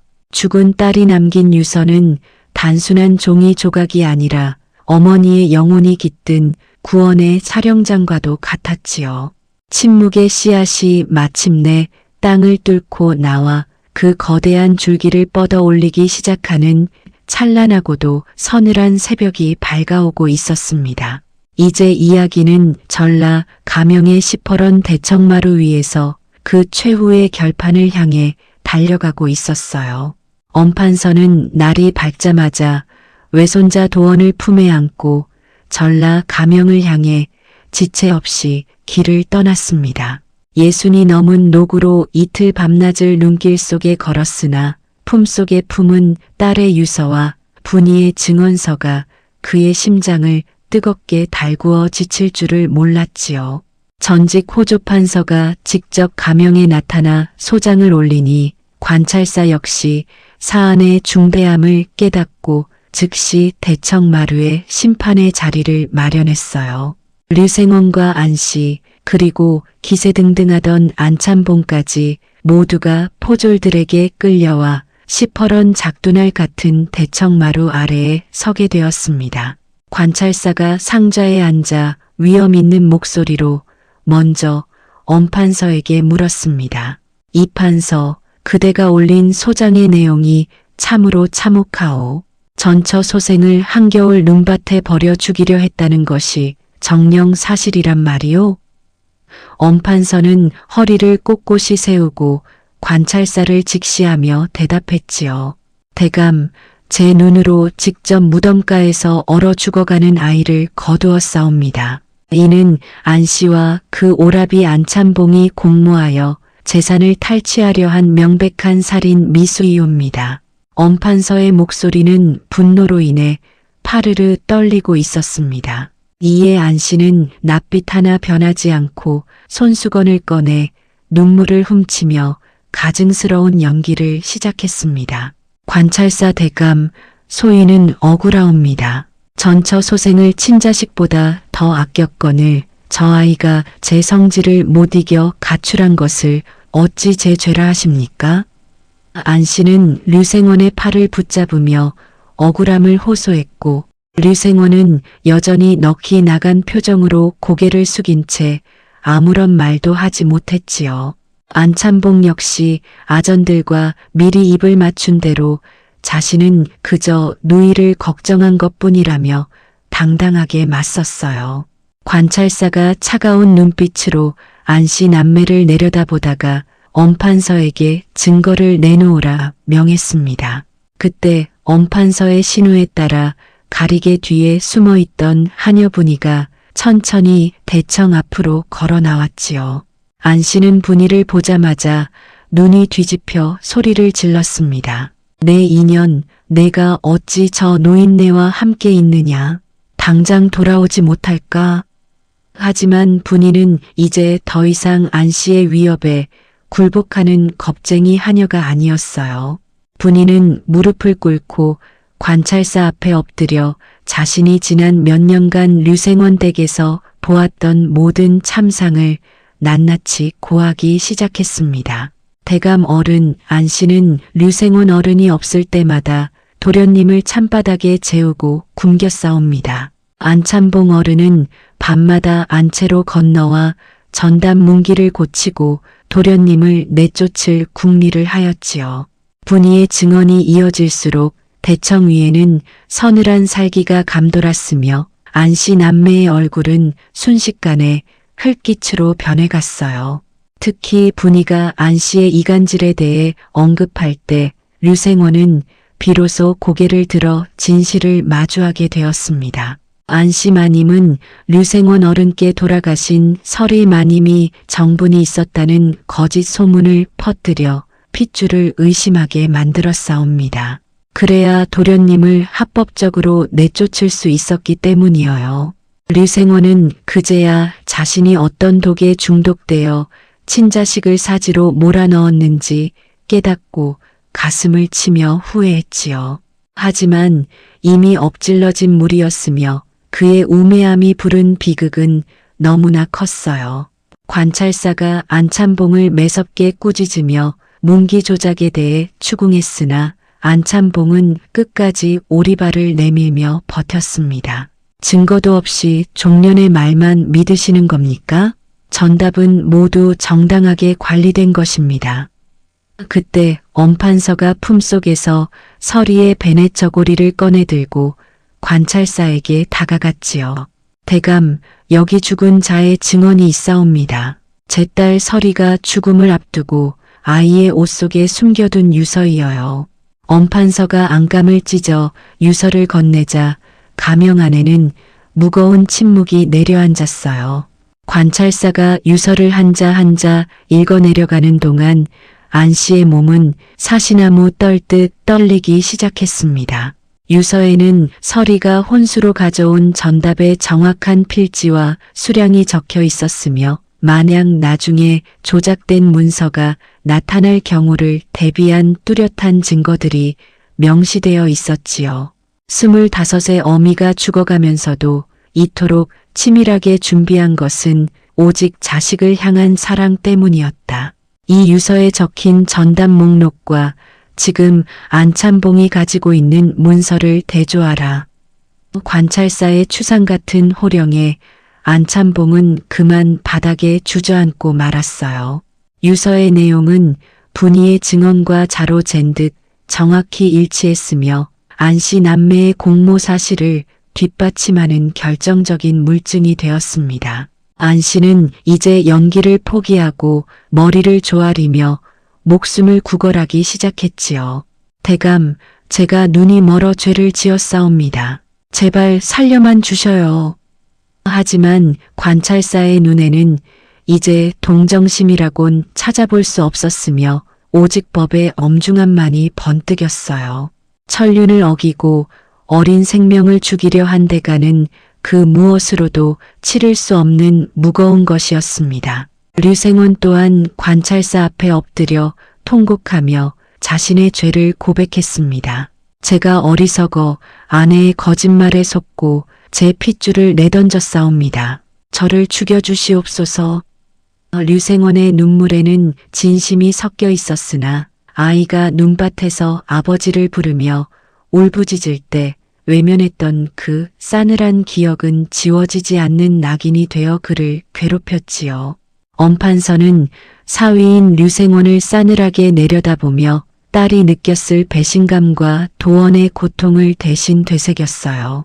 가명마당에 모여든 백성들도 이 기가 막힌 사연을 듣고 분개하며 안씨 남매를 향해 욕설을 퍼부었습니다. 세상에 어찌 저런 독한 것들이 있단 말이냐.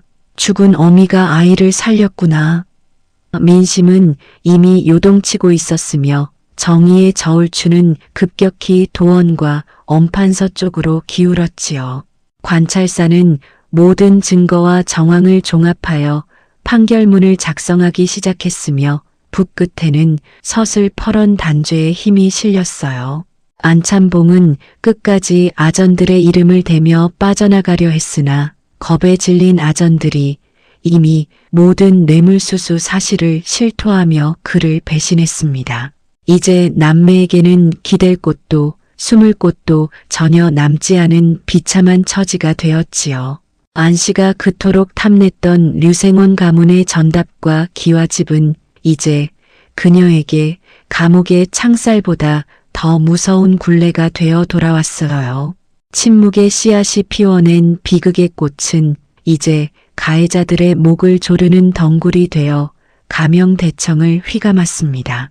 엄판서는 도원의 손을 꼭 잡고 관찰사의 판결을 기다리며 딸 설이의 얼굴을 떠올렸습니다. 설이야, 내가 남긴 한 땀의 바느질이 정령 기적을 일으켰구나. 노인의 눈가에 맺힌 눈물은 더 이상 슬픔의 눈물이 아니라 진실을 밝힌 승리의 눈물이었지요. 도원은 할아버지의 품에 안겨 이 모든 광경을 묵묵히 지켜보며 비로소 자신의 이름과 권리를 되찾을 준비를 마쳤어요. 이윽고 관찰사가 판결문을 낭독하기 위해 자리에서 일어났습니다. 가명 안에는 숨소리조차 들리지 않는 긴장감이 감돌았으며 모든 이의 시선이 관찰사의 입술에 집중되었지요. 안씨 남매의 운명, 그리고 도원을 벌인 류생원의 처벌이 세상에 공표되는 순간이 다가왔어요. 정의는 눈보라를 뚫고 마침내 그 서슬퍼런 얼굴을 드러내며 남원 고을에 뒤틀린 역사를 바로잡으려 하고 있었습니다. 전라 가명의 시퍼런 대청마루 위로 관찰사의 판결이 호령처럼 떨어졌습니다. 오라비와 누이가 공모하여 양반가에 들어가 전처 소생을 학대하고 재산을 탈취하려 한 죄는 인간의 도리를 저버린 중죄이다. 관찰사의 서슬 퍼런 선고가 끝나기 무섭게 포졸들이 달려들어 안씨 남매를 거칠게 포박하였지요. 안씨는 칠거지약을 범하고 가문을 더럽힌 죄로 그 자리에서 내쫓겨 관아 밖으로 끌려나갔으며 모든 악행을 뒤에서 조종한 안참봉은 곤장 80대를 맞고 머나먼 변방으로 유배되는 엄벌에 처해졌어요. 안씨가 비명을 지르며 가명 밖으로 끌려나가는 모습은 실로 처참하기 그지없었습니다. 그녀가 그토록 탐냈던 류생원 가문의 비단옥과 폐물은 모두 몰수되었고 이제 그녀에게 남은 것은 평생 지워지지 않을 악녀라는 낙인과 차가운 길바닥뿐이었지요. 탐욕으로 공들여 쌓아 올린 거짓의 탑은 진실의 파도 앞에 이토록 허망하게 무너져 내렸어요. 안참봉 역시 곤장을 맞으며 고통에 울부짖었으나 그의 눈물에 동정의 눈길을 보내는 이는 단 한 명도 없었습니다. 관찰사는 마지막으로 고개를 숙이고 서 있는 류생원을 향해 추상 같은 꾸짖음을 내렸습니다. 내 죄 또한 결코 가볍지 않다. 아내의 감언이설에 속아 친자식의 핏줄을 의심하고 사지로 내몰았으니 어찌 아비라 불릴 자격이 있겠느냐. 류생원은 곤장 50대를 맞으며 자신의 살점이 터져나가는 고통보다 가슴을 후벼 파는 뒤늦은 참회에 몸부림쳤지요. 그는 관찰사의 준엄한 명에 따라 모든 전답을 도원의 이름으로 되돌리는 문서에 서명하며 피눈물을 흘렸어요.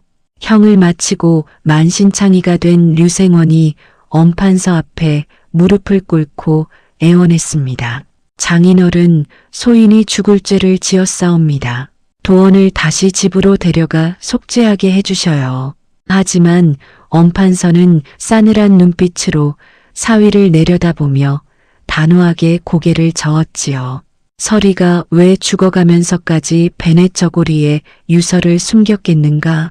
자네의 나약함이 아이를 지키지 못할 것을 이미 알았기 때문이네. 자네는 이미 아비로서의 자격을 스스로 내던졌네. 엄판서는 단 한마디의 여지도 남기지 않은 채 도원의 손을 꼭 잡고 남원으로 향했어요.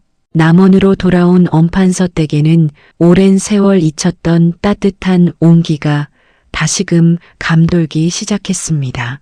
엄판서는 도원을 자신의 곁에 두고 직접 그를 가르치며 아이의 깊은 상처를 정성껏 보듬어 주었지요. 도원아, 이제 여기가 내 집이다. 이 할아버지가 살아있는 한 그 누구도 너를 건드리지 못할 것이니 아무 걱정 말거라. 도원은 할아버지의 인자한 손길 아래서 비로소 악몽 같았던 기억들을 조금씩 떨쳐내고 다시 예전의 맑고 고운 미소를 되찾아갔어요. 용기 있게 진실을 밝힌 두 여인에 대한 보상 또한 잊지 않았습니다. 엄판서는 먼저 죽음을 앞둔 딸과의 약속을 지키기 위해 고난을 견뎌낸 유모 옥년을 불러 치하했지요. 옥년아, 내가 아니었다면 내 딸의 유지가 영영 묻힐 뻔했구나. 내 공이 실로 지대하다. 엄판서는 옥년에게 남원 고을의 기름진 전답 수십 맞이기와 아담한 기와집 한 채를 내주어 평생을 편안히 보낼 수 있는 여생을 선물했습니다. 옥년은 감격에 겨워 눈물을 훔치며 이제는 무거운 짐을 내려놓고 안락한 삶을 누리게 되었어요. 안채에서 도원을 지켰던 하녀분이에게는 더 큰 선물이 기다리고 있었습니다. 엄판서는 분이의 노비 문서를 불태워 그녀를 면천시켜 주었으며 정식으로 엄판서 댁의 가솔로 받아들였지요. 분이 너는 이제 천한 종이 아니다. 오늘부터 도원이를 가장 곁에서 보살피는 누이이자 이 집안의 소중한 식구로 살아가거라. 분이는 도원의 친누나 같은 존재가 되어 아이의 잠자리를 돌보고 끼니를 챙기며 도원에게 세상에서 가장 든든한 버팀목이 되어 주었답니다. 세월은 물 흐르듯 흘러 어느덧 산천에 파릇파릇한 새싹이 돋아나는 눈부신 봄이 찾아왔습니다. 겨우내 사냐를 뒤덮었던 눈이 녹아 개울물 소리가 맑게 울려 퍼지고 매화 향기가 담장을 넘어 은은하게 번져나갔지요. 엄판서는 도원의 손을 잡고 서리가 잠들어 있는 산속 묘소를 다시 찾았어요. 작년 겨울 죽음의 문턱에서 도원이 묘비를 껴안고 울부짖었던 그 시린 자리는 이제 따스한 봄볕이 가득 내리쬐는 평화로운 언덕으로 변해 있었습니다. 묘비 곁에는 이름 모를 노란 들꽃들이 군락을 이루어 바람에 살랑거리고 있었습니다.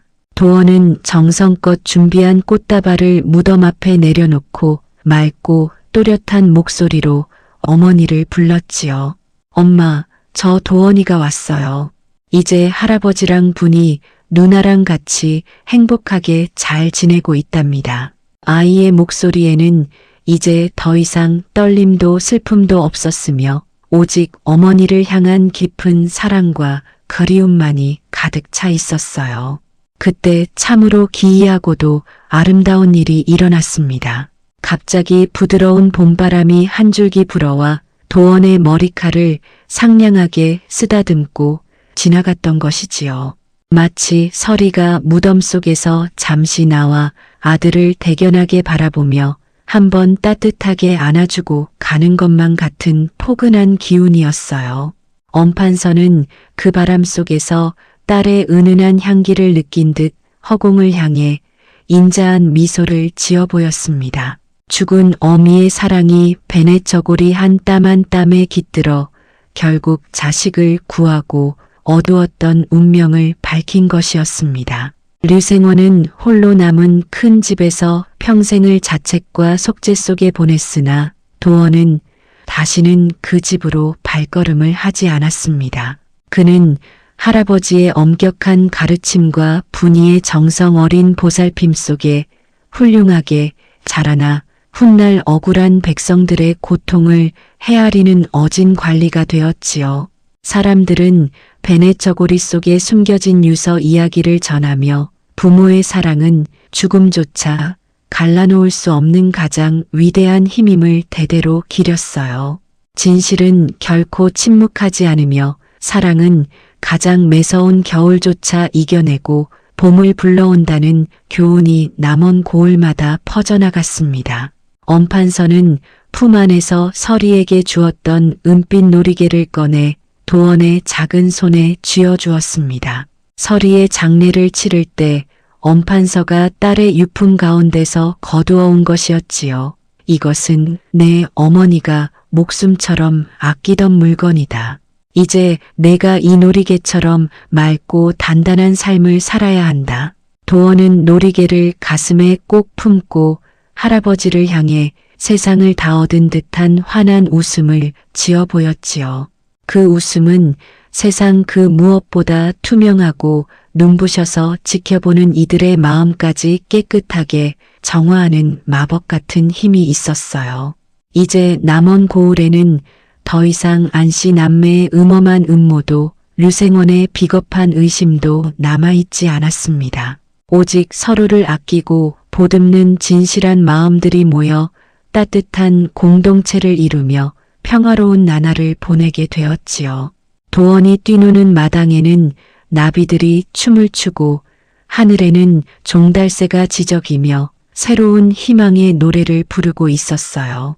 비극의 수레바퀴는 멈추었고 그 자리에는 정의와 사랑이라는 이름의 꽃밭이 활짝 피어났습니다. 어둠이 깊으면 반드시 빛이 오고 겨울이 가면 반드시 봄이 온다는 진리는 이 슬프고도 아름다운 이야기를 통해 증명되었습니다. 서리의 유서는 단순한 종이 조각이 아니라 자식을 향한 불멸의 사랑이 새겨진 징표였으며 도원의 생존은 그 사랑이 일궈낸 고귀한 기적이었지요.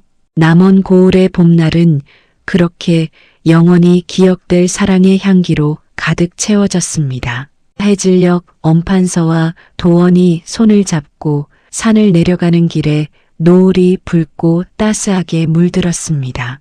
그 빛은 마치 서리가 하늘에서 두 사람의 앞길을 축복하며 비추어주는 등불처럼 찬란하고 고요했지요. 할아버지, 내일은 오늘보다 더 따뜻하겠지요? 아이의 질문에 엄판서는 인자하게 웃으며 아이의 어깨를 감싸 안았습니다. 그렇단다.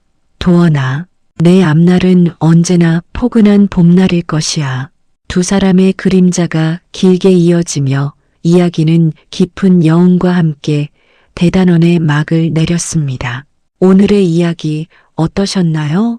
죽음의 문턱에서 오직 아들 도원만을 위해 베네저고리 안감에 피눈물로 유서를 새겼던 설이, 그리고 어머니의 마지막 사랑을 품은 채 모진 눈보라를 견뎌야 했던 어린 도원의 기구한 운명을 함께 보셨습니다. 기름종이에 쌓여 숨겨진 그 짧은 글귀는 단순한 유산이 아니었습니다. 비정한 세상으로부터 자식을 지키려던 어머니의 마지막 방패이자 긴 세월을 돌아 마침내 밝혀진 서슬 퍼런 진실이었습니다. 모든 것을 잃은 절망의 끝에서 어머니의 목소리를 다시 마주하게 된 도원의 심정은 어떠했을까요? 만약 여러분이라면 차가운 어둠 속에서 나를 지켜주던 마지막 희망의 조각을 발견했을 때 다시 일어설 용기를 낼 수 있겠습니까? 여러분의 소중한 생각과 시청 중인 지역을 댓글로 남겨주세요. 이 가슴 시린 복수와 회생의 이야기가 널리 퍼질 수 있도록 공유해 주신다면 여러분의 삶에도 절망을 이겨낼 귀한 인연과 희망이 찾아올 것입니다. 오늘 영상이 가슴에 남으셨다면 구독과 좋아요, 알림 설정 부탁드립니다. 여러분의 응원이 다음 이야기를 만드는 큰 힘이 됩니다. 지금까지 월랑야담이었습니다. 감사합니다.